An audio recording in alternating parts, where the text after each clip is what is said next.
Some of the early case reports like this one were extremely brief. Sometimes the brevity just leaves you wanting more. Anne Harris's case is one of those.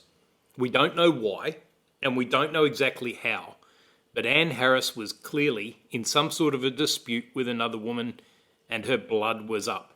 She launched an attack on the other woman and disfigured her permanently by biting off the tip of her nose. Harris was charged with the criminal offence of wounding. Now, the essence of wounding is causing harm that breaks the skin, but breaks beyond the upper layer of the epidermis, so it has to cause a deep wound. Wounding is different to bruising or even breaking a person's limbs.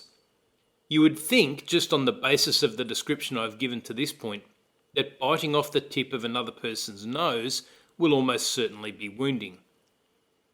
The definition in the statute said that the wounding had to be caused by stabbing, cutting, or wounding. Clearly, in this case, there was no stabbing or cutting, so the prosecutors were relying on the third option, which was simply wounding. The defence she raised was to the effect that it was not possible to commit wounding by using your own body. Teeth, nails, and other parts of the body could not of themselves cause wounding. The court reluctantly agreed.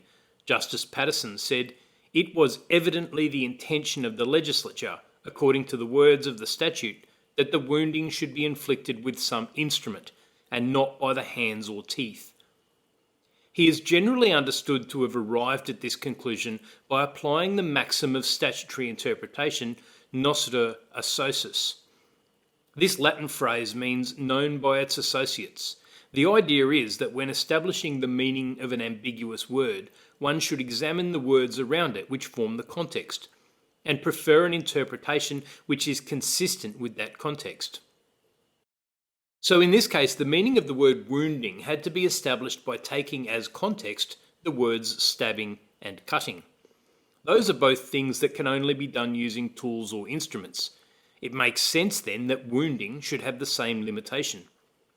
The judgment did make it clear, however, that although Anne Harris was acquitted of wounding, she would immediately be charged with aggravated assault.